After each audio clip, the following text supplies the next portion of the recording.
दोस्तों आज मैं एक बहुत ही इंटरेस्टिंग वीडियो लेकर आया हूँ आपके सामने। How to build up, maintain और improve CIBIL score, ways to increase your credit. Video में बहुत ही इंटरेस्टिंग टिप्स लेकर आया हूँ आपके लिए क्रेडिट स्कोर इम्प्रूव करने के, जो कि शायद ही आपको किसी ने बताए होंगे।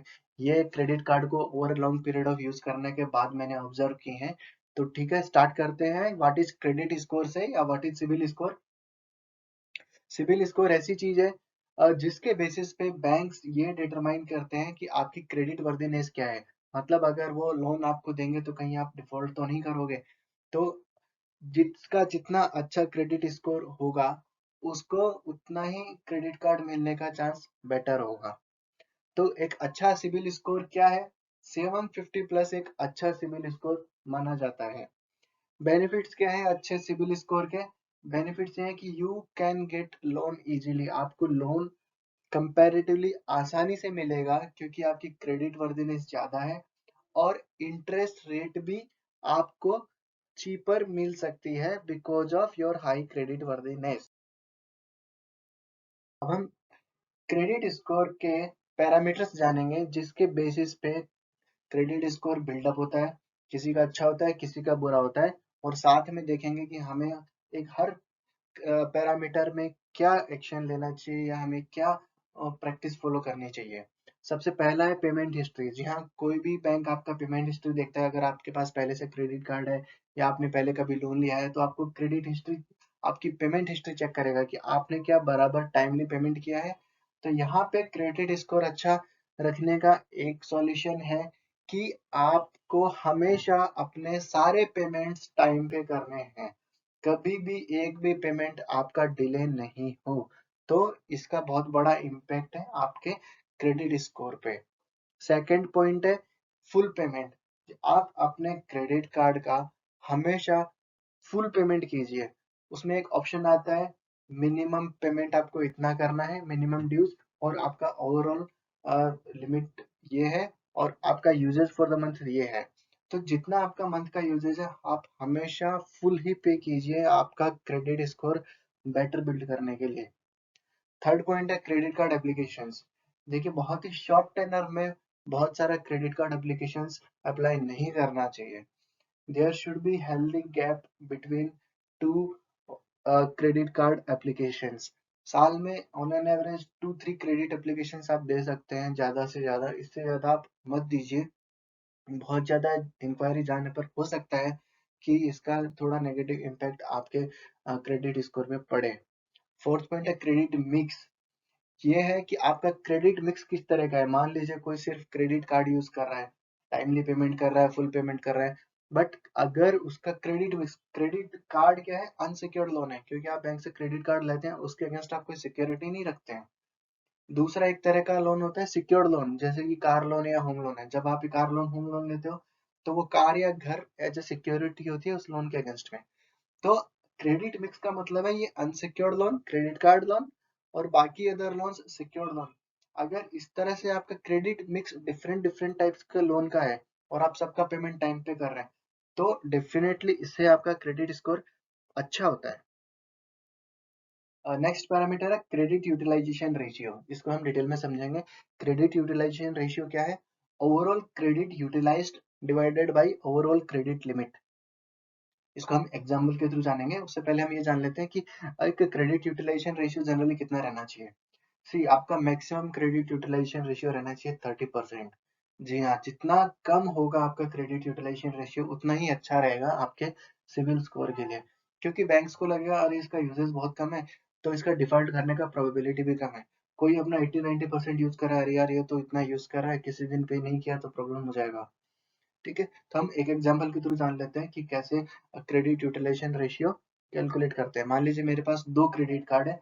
क्रेडिट कार्ड वन की लिमिट पर मंथ है 1 लाख, यूजेस मंथ में 15,000।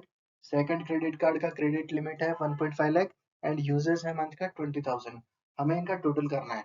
तो हमारी total credit limit per month होगी 2.5 lakh and total uses in month हो गए 35,000। सो 35,000 divided by 2,50,000, 14% is the utilization ratio in this example। ठीक है, तो 14% यूटिलाइजेशन रेशियो तो हमारा 30% लिमिट के अंदर ही है, तो इसको अच्छा माना जाएगा। मान लीजिए किसी का क्रेडिट यूटिलाइजेशन रेशियो ज़्यादा है, तो अब हम जानेंगे कि कैसे उसको इम्प्रूव करें। जी हाँ, यहाँ पे तरीके हैं, हम इम्प्रूव कर सकते हैं। किसी का मान लीजिए क्रेडिट कार्ड, एक कार्ड है उसके पास 1 लाख और वो यूटिलाइजेशन है 60,000, 60% यूटिलाइजेशन रेशियो जो कि अच्छा नहीं माना जाएगा। हम देखते हैं अभी कैसे कर सकते हैं इसको।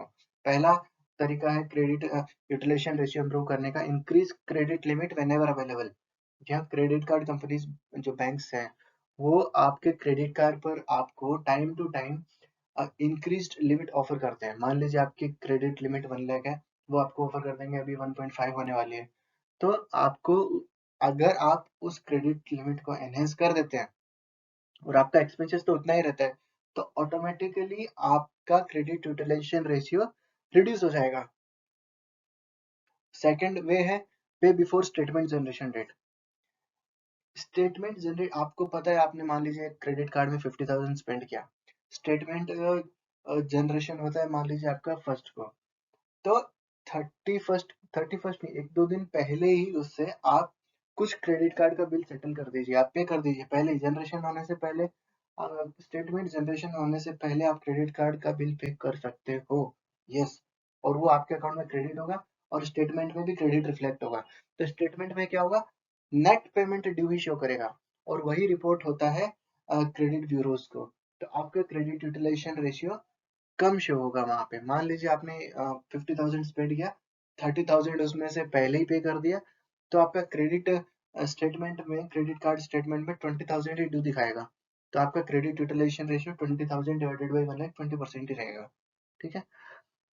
थर्ड ऑप्शन है, third ways to improve credit utilisation ratio is having multiple credit cards.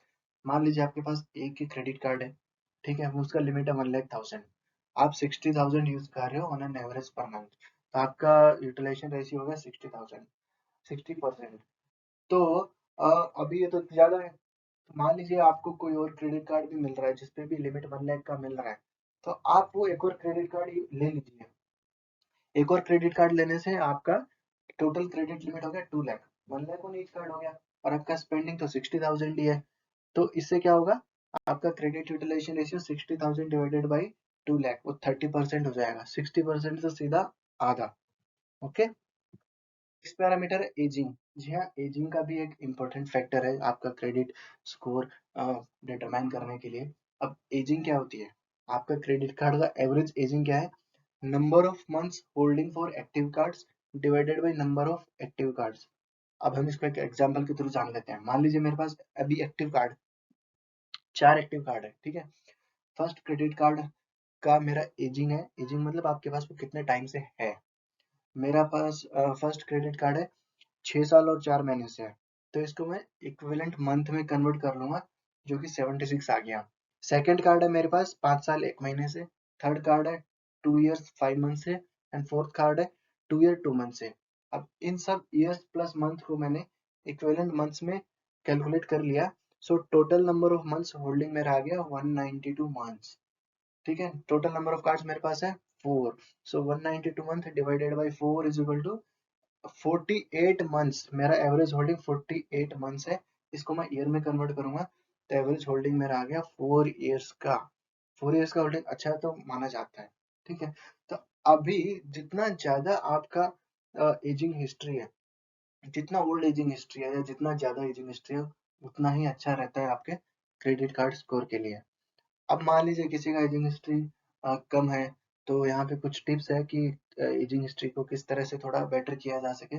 तो इसका एक पॉइंट ये है कि आपको, आपके पास अगर कोई बहुत पुराना क्रेडिट कार्ड है, तो जहां तक हो सके आप उस क्रेडिट कार्ड को मेंटेन कीजिए, क्योंकि जितना पुराना क्रेडिट कार्ड होगा आपका एजिंग हिस्ट्री उतना बढ़ता चला जाएगा। दूसरा पॉइंट है क्लोज न्यूअर कार्ड। मान लीजिए आपने कुछ नया कार्ड अप्लाई किया, लेकिन बाद में पता चला उसमें हाई चार्जेस हैं, या फिर जो रिवार्ड बेनिफिट्स थे वो अच्छे नहीं है, या फिर डिवैल्यू हो गए। तो अगर कोई नया कार्ड है और वो अभी यूजफुल नहीं रहा, तो आप नए को क्लोज कराइए, न कि पुराने को। तो इस तरह से भी क्या होगा, आपका नंबर ऑफ कार्ड कम हो जाएगा और एजिंग हिस्ट्री इम्प्रूव हो जाएगा। मीटर है, अगर मान लीजिए मैंने ऑलरेडी किसी क्रेडिट कार्ड पेमेंट पे या लोन पेमेंट पे डिफॉल्ट कर दिया, तो मेरा क्रेडिट स्कोर तो थोड़ा खराब हुआ है। अब मैं क्या करूं, अभी आप क्या कर सकते हैं, देखिए आपका जो भी ड्यूज है आप उसको फुली सेटल कर दीजिए, या फिर कोई लोन वगैरह है उसमें कुछ नेगोशिएशन की पॉसिबिलिटीज है। Generally banks also try to negotiate and settle old dues, तो आप बैंक से सेटल कीजिए और जितना भी पेमेंट आपको फाइनली बनता है आप वो पेमेंट कर दीजिए। और अपने बैंक को बोलिए कि आप है ना ब्यूरो को नोटिफाई कर दीजिए कि मैंने ये पेमेंट कर दिया है, मेरा कोई भी ड्यू आउटस्टैंडिंग नहीं है, जो पुराना चल रहा था वो सेटल हो गया। तो उसके बाद में क्या होगा, क्रेडिट ब्यूरोज आपका स्कोर को अपग्रेड कर देंगे। ठीक है। और नेक्स्ट पॉइंट है, ये जितने भी मैंने पॉइंट्स बताए हैं और आपको ऑलरेडी आप कुछ अच्छी प्रैक्टिसेस फॉलो कर रहे होंगे, वो सब प्रैक्टिसेस फॉलो कीजिए, उनको हैबिट में ले आइए। ऑटोमेटिकली आपका क्रेडिट स्कोर अच्छा बनेगा, इम्प्रूव होगा और अच्छा ही मेंटेन रहेगा। सो ये थी आज की वीडियो। मुझे लगता है कि काफ़ी इन्फॉर्मेटिव वीडियो रहेगी जो आपके लिए यूजफुल होगी।